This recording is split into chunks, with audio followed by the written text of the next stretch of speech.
इस लेक्चर में हम डिस्कस करेंगे special purpose registers. Previous lecture में हमने डिस्कस किया था regarding the different types of registers, तो जिसमें हमने जनरल पर्पज रजिस्टर डिस्कस कर लिया था एंड फ्लैग रजिस्टर्स। तो मैंने ये भी बताया था कि जो प्रोग्राम एग्जीक्यूशन है, तो CPU uses the different registers for its internal operation. तो सीपीयू जो रजिस्टर्स यूज करता है उसमें से जो हमारे जनरल पर्पज रजिस्टर्स थे, they can be accessed by the programmer, low level programmer जो असेंबली लैंग्वेज या मशीन लेवल में प्रोग्राम डायरेक्ट लिखेंगे। Otherwise general purpose registers are used by the CPU उन इंस्ट्रक्शंस के लिए जो कंपाइलर ने लो लेवल इंस्ट्रक्शंस जनरेट करके दिए हैं। लेकिन जो ये कैटेगरी है रजिस्टर की, स्पेशल पर्पज रजिस्टर्स, इसमें वो रजिस्टर्स आते हैं जिनका रोल फिक्स है। जनरल पर्पज में तो ये है कि वो स्टोर करते हैं वैल्यू और कनेक्टेड होते हैं एएलयू कंट्रोल यूनिट से, और उनमें वैल्यूज अलग अलग टाइम पे अलग अलग डिफरेंट पर्पज के लिए यूज होते हैं। कभी वो दो रजिस्टर कंबाइन होकर एक वैल्यू स्टोर करते हैं। बट जो अभी हम डिस्कस करने जा रहे हैं स्पेशल पर्पज रजिस्टर, उनका रोल जो है फिक्स है सीपीयू के लिए। तो वो ये है हमारे जो स्पेशल पर्पज रजिस्टर्स हैं, या उनको हम प्रोग्राम कंट्रोल रजिस्टर्स भी बोलते हैं। तो वो सीपीयू यूज करता है उनको स्पेशल पर्पज के लिए। तो जनरली ये 2 बाइट रजिस्टर होते हैं, और इनके जो नेम हैं यानी एग्जाम्पल्स हैं वो ये हैं: प्रोग्राम काउंटर है, इंस्ट्रक्शन रजिस्टर है, memory address register, memory buffer register and accumulator register. जो लास्ट में लिखा है एक्यूमुलेटर और एसी रजिस्टर, ये एक ऐसा रजिस्टर है जो है तो special purpose register but can be accessed by the programmer directly for writing their programs. Meaning special purpose register होते हुए भी एक्यूमुलेटर ओनली वो प्रोग्रामर के लिए एक्सेसिबल है, प्रोग्रामर इसको एक्सेस कर सकता है। So it can be used as a general purpose register. तो कल जो मैंने एक लाइन बताई थी कि they are not true restricted special purpose और जनरल पर्पज, तो उसका मतलब ये है कि कुछ रजिस्टर्स, वन और more registers depending on the CPU, ऐसे हैं जो स्पेशल पर्पज होते हुए भी जनरल पर्पज की तरह काम में आते हैं। तो अब हम मेनली फोकस करते हैं first, not first but all these registers mentioned in this slide. तो एक पॉइंट तो मैंने पहले भी तुम लोगों को बताया हुआ है कि जब मेन मेमोरी से सीपीयू के अंदर डेटा आएगा, यानी सीपीयू और मेन मेमोरी का कम्युनिकेशन होगा, क्योंकि सीपीयू तो हमारा मेन मेमोरी को ही एक्सेस करेगा और मेन मेमोरी में हमारा रैम और रोम दोनों ही होते हैं। तो सीपीयू जब मेन मेमोरी से कम्युनिकेट करेगा तो communication will be through the system buses के बारे में हम नेक्स्ट लेक्चर में डिस्कस करेंगे कि व्हाट आर द बसेस। तो बसेस को हम डिटेल में बाद में देखेंगे। तो बसेस अभी इस मोमेंट पे तुम जानते हो कि buses are the interconnection lines. वो किसी भी फॉर्म में हो सकती है, रिविल लाइक हो सकती है, या प्रिंटेड सर्किट बोर्ड हो सकता है। तो कम्युनिकेशन लाइंस। तो जब मेन मेमोरी से डेटा सीपीयू के अंदर आएगा तो जो डेटा होगा मेन मेमोरी से वो हमारा वैल्यू भी हो सकती है वेरिएबल की, पूरा इंस्ट्रक्शन भी हो सकता है, एड्रेस भी हो सकता है, कमांड भी हो सकती है, any data can be there, but वो ओवरऑल बाइनरी फॉर्म में होगा। तो जो मेन मेमोरी से सीपीयू के लिए डेटा वहां से फैच होगा, यानी चलेगा मेन मेमोरी से सीपीयू तक आने के लिए, तो वो सिस्टम बस के थ्रू आएगा, और सिस्टम बस से सबसे पहले वो स्टोर होगा मेमोरी बफर रजिस्टर में। कुछ भी डेटा आ रहा है हमारा मेन मेमोरी से सीपीयू के लिए, तो सबसे पहले उसका स्टॉपेज होगा मेमोरी बफर रजिस्टर। तो मेमोरी बफर रजिस्टर हमारा वो रजिस्टर है जो एक तरह से सीपीयू और मेन मेमोरी के लिए इंटरफेस का काम करता है, ब्रिज का काम करता है। और सीपीयू से जो इंफॉर्मेशन ट्रांसफर होकर मेन मेमोरी के लिए जाएगा, भाई सीपीयू के अंदर जो भी प्रोसेस हो गया, एएलयू कंट्रोल यूनिट के अंदर जो भी प्रोसेस होके जब रिजल्ट ये जाएगा फाइनल मेन मेमोरी में, जैसे फिर हम अपना वही एक स्टेटमेंट एग्जांपल के लिए लेते हैं, c equals to a plus b हमने लिखा है लेवल लैंग्वेज में, कंपाइल किया इस प्रोग्राम को ABC के लिए, कंपाइलर ने मेमोरी एड्रेस, हाँ तो जो सीपीयू का मेन मेमोरी से जो इंटरफेस है, सीपीयू का मेन मेमोरी से जो इंटरफेस है, that will be performed by using two registers, memory buffer register and memory address register। तो सीपीयू से प्रोसेस होके जो भी इंफॉर्मेशन मेमोरी में जाएगा, मेन मेमोरी में, वो बफर रजिस्टर के थ्रू ही जाएगा। एक तरह say that is the interface. CPU के अंदर कुछ भी प्रोसेसिंग हो, कुछ भी डेटा एक रजिस्टर से दूसरे रजिस्टर के अंदर ट्रांसफर हो रहा हो, मैनिपुलेट हो रहा हो, लास्टली जब ये सीपीयू से मेमोरी में जाएगा डेटा राइटिंग के लिए, तो ये मेमोरी में जाने से पहले मेमोरी बफर रजिस्टर में जाएगा और मेमोरी बफर रजिस्टर से ये मेन मेमोरी में तब जाके प्लेस होगा, यानी राइट होगा। और रिवर्स प्रोसेस में मेन मेमोरी से जो भी डेटा सीपीयू के अंदर आएगा प्रोसेसिंग के लिए, वो मेन मेमोरी से डायरेक्टली पहले बफर रजिस्टर में आएगा, फिर बफर रजिस्टर से किस रजिस्टर में जाएगा that will be decided letter.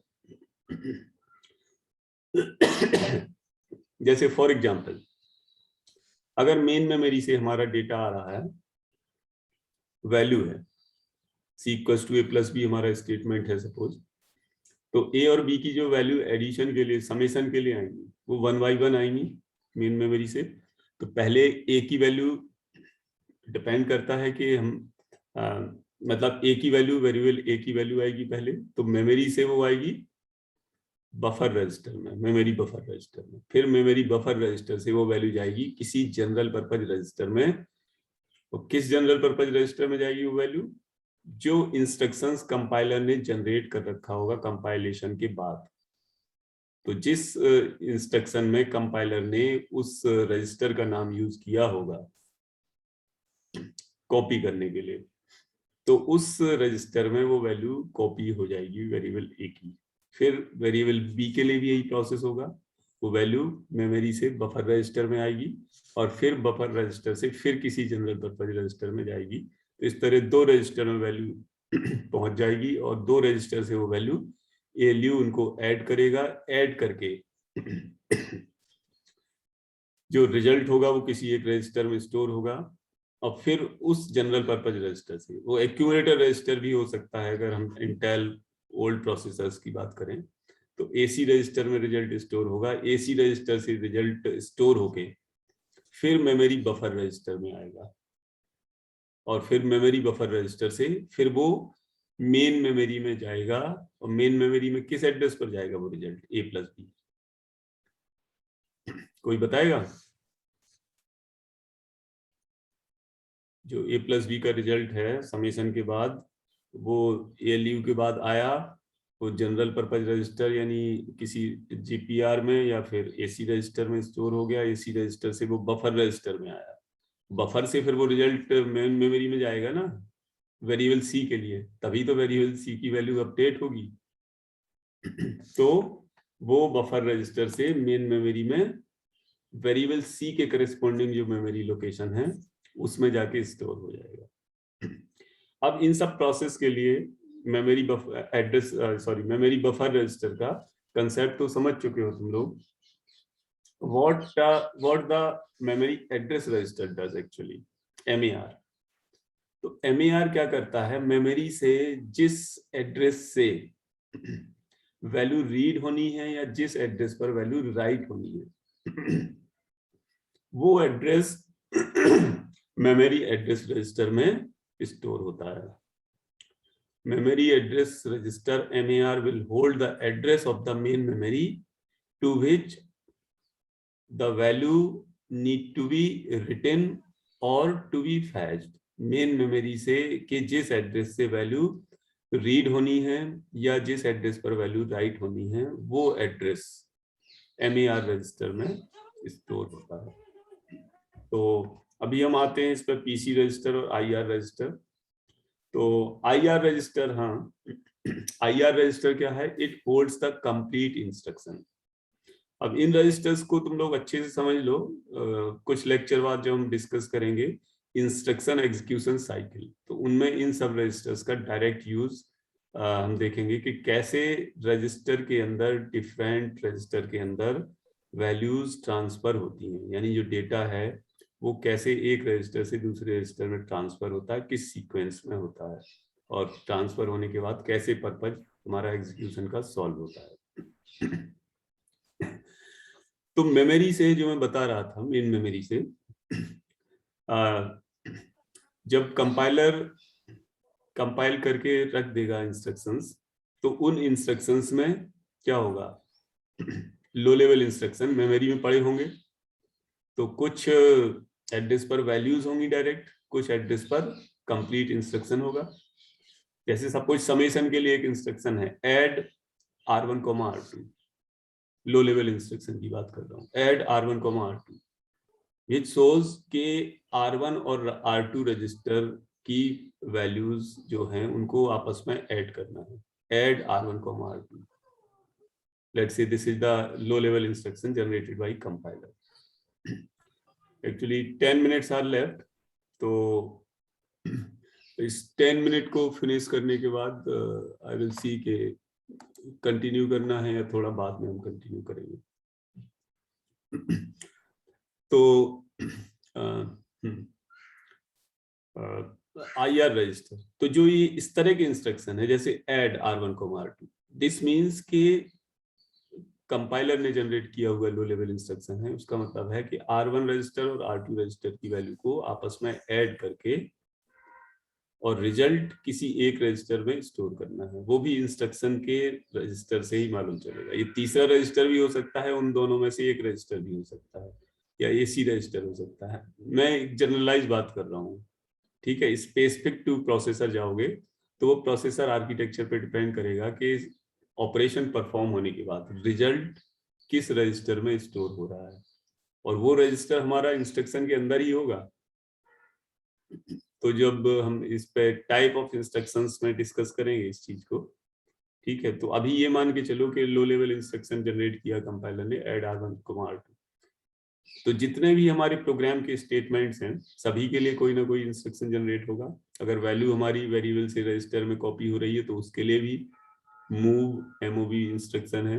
80 Intel 8085 और इंटेल प्रोसेसर्स में इस तरह के इंस्ट्रक्शंस होते हैं जिनको हम लेके चल रहे हैं. तो हो सकता है हमारा एक इंस्ट्रक्शन हो मूव R1, A. मीनिंग ये है कि मेमोरी लोकेशन A से वैल्यू को कॉपी करना है R1 रजिस्टर में. तो इस तरह के जो इंस्ट्रक्शंस पड़े होंगे मेन मेमोरी में, जो लो लेवल इंस्ट्रक्शन, वो कंप्लीट इंस्ट्रक्शन हमारे मेन मेमोरी से फैच होके कहाँ पहुंचेंगे?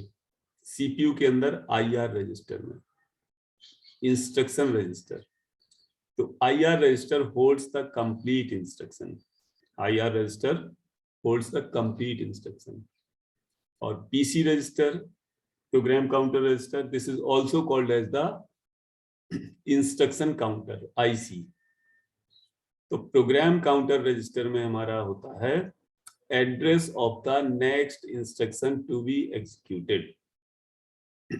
इन सब चीजों को बहुत, इन सारे रजिस्टर्स को क्लियरली समझ के चलना है तुम्हें. तो अगर मेन मेमोरी से कोई एड्रेस, मतलब मेन मेमोरी से अगर कोई पूरा इंस्ट्रक्शन चल के आता है CPU के अंदर, तो वो IR रजिस्टर में कॉपी होगा. लेकिन IR रजिस्टर में कॉपी होने से पहले वो कहां पर जाएगा? मेन मेमोरी से किस रजिस्टर में सबसे पहले आएगा? IR रजिस्टर में आने के पहले कौन बताएगा? एनीवन बताने चाहेगा कोई? चलो अच्छा ठीक है। तो मैंने अभी ये बताया कि मेन मेमोरी से कुछ भी कंटेंट्स आएगा, चाहे वो वैल्यू आए, डेटा आए, एड्रेस आए, कुछ भी आता है मेन मेमोरी से सीपीयू के अंदर, तो सबसे पहले मेन मेमोरी से वो MAR रजिस्टर में आएगा, सॉरी MBR रजिस्टर में, मेमोरी बफर रजिस्टर में आएगा। तो अगर इंस्ट्रक्शन आ रहा है मेन मेमोरी से सीपीयू के अंदर, तो मेन मेमोरी से वो आएगा मेमोरी बफर रजिस्टर में। अगर इंस्ट्रक्शन है, कुछ भी हो, इंस्ट्रक्शन हो, डेटा हो, एड्रेस, कुछ भी हो, मेन मेमोरी से सबसे पहले आएगा MBR में, मेमोरी बफर रजिस्टर में। और मेमोरी बफर रजिस्टर से वो मूव होगा यानी कॉपी होगा इंस्ट्रक्शन रजिस्टर में। अगर वो कंटेंट्स हमारे बाइनरी बिट पैटर्न, वो कंटेंट्स अगर इंस्ट्रक्शन है, अगर वो कंटेंट्स इंस्ट्रक्शन है, तो वो मूव कॉपी होगा IR रजिस्टर में, मेमोरी बफर रजिस्टर से। और अगर वो वैल्यू है, जैसे ABC वेरिएबल की वैल्यू या कोई डेटा है, तो वो मेमोरी बफर रजिस्टर से जनरल पर्पज रजिस्टर में कॉपी होगा। ठीक है। लेकिन सीपीयू से प्रोसेस होने के बाद फिर वही प्रोसेस, जो प्रोसेसिंग हुई, तो हमारा जब मेन मेमोरी में जाएगा कोई भी कंटेंट्स, तो फिर वो, अगर मेन मेमोरी में कोई कंटेंट्स जाएगा तो मेमोरी बफर रजिस्टर से होके जाएगा। अब बात करते हैं प्रोग्राम काउंटर की, या पहले हम MAR रजिस्टर की। तो MAR register holds the address of the instruction या address of the memory location, sorry, ठीक है। MAR register holds the address of the memory location, जिस मेमोरी लोकेशन से हमारा डेटा रीड होना है या जिस मेमोरी लोकेशन पर डेटा राइट होना है। Now come to this PC, program counter register, PC register. तो PC रजिस्टर, प्रोग्राम काउंटर और instruction counter register does what? It holds the address of the next instruction to be executed. Meaning ये है कि जो current में instruction execute हो रहा है, उसका एड्रेस तो है MAR में, ठीक है। अब जो नेक्स्ट इंस्ट्रक्शन एग्जीक्यूट होना है, नेक्स्ट इंस्ट्रक्शन जो एग्जीक्यूट होना है, एक तो करंट इंस्ट्रक्शन एग्जीक्यूट हो रहा है, उसके बाद अब नेक्स्ट इंस्ट्रक्शन एग्जीक्यूट करेगा ना सीपीयू। कैसे करेगा? मेमोरी से लाएगा बफर रजिस्टर में, फिर IR में लाएगा, फिर IR रजिस्टर में इंस्ट्रक्शन आने के बाद वो एनालाइज होता है। कंट्रोल यूनिट इंस्ट्रक्शन डिकोडर होता है, जो कि बाद का हमारा टॉपिक है कि कैसे वो एनालाइज होता है, कैसे क्या। अभी हम पर्पज पढ़ रहे हैं कि स्पेशल पर्पज रजिस्टर का क्या एक्चुअली फंक्शन है, फिर इनका रोल और इम्प्लीमेंटेशन देखेंगे एक्चुअल। तो program counter register holds the address of the next instruction to be executed. जो अगला इंस्ट्रक्शन एग्जीक्यूट होना है उसका एड्रेस प्रोग्राम काउंटर रजिस्टर में रहेगा। तो अब जो ये सीक्वेंस बनी, जब प्रोग्राम स्टार्ट होगा एग्जीक्यूशन, अभी सपोज करो प्रोग्राम एग्जीक्यूट होना स्टार्ट नहीं हुआ, तो स्टार्टिंग में क्या है, फर्स्ट इंस्ट्रक्शन का एड्रेस प्रोग्राम काउंटर रजिस्टर में रहेगा, फिर प्रोग्राम काउंटर रजिस्टर से वो एड्रेस आएगा MAR रजिस्टर में। वो इसलिए आएगा कि MAR register holds the address of the memory location, जहां से कंटेंट्स रीड होना है। तो PC रजिस्टर में फर्स्ट इनिशियली, बिल्कुल बिगिनिंग में, एग्जीक्यूशन होने से पहले, PC will hold the starting address of the program. मतलब प्रोग्राम हमारा मेमोरी में जिस मेमोरी लोकेशन से, कॉपी होना स्टार्ट हुआ है, मतलब कि प्रोग्राम जहां पड़ा होगा मेमोरी में, तो फर्स्ट इंस्ट्रक्शन जहां पड़ा होगा, तो फर्स्ट इंस्ट्रक्शन का address initially before execution PC register में आएगा, और PC रजिस्टर से आएगा MAR रजिस्टर में, MAR से जाएगा मेमोरी बफर रजिस्टर में, मेमोरी बफर रजिस्टर से बसेस के थ्रू मेमोरी वो इंटरेक्ट होगी, और मेमोरी इंटरेक्ट होगी, फिर वहां से इंस्ट्रक्शन रीड होगा, तो फिर मेमोरी बफर रजिस्टर में आएगा। और इस बीच जब MER रजिस्टर हमारा फर्स्ट इंस्ट्रक्शन के लिए काम कर रहा है एड्रेस मेमोरी, तो PC रजिस्टर में अगले इंस्ट्रक्शन का एड्रेस आ जाएगा, क्योंकि ये अगले इंस्ट्रक्शन का एड्रेस स्टोर करता है जो कि एग्जीक्यूट होना है।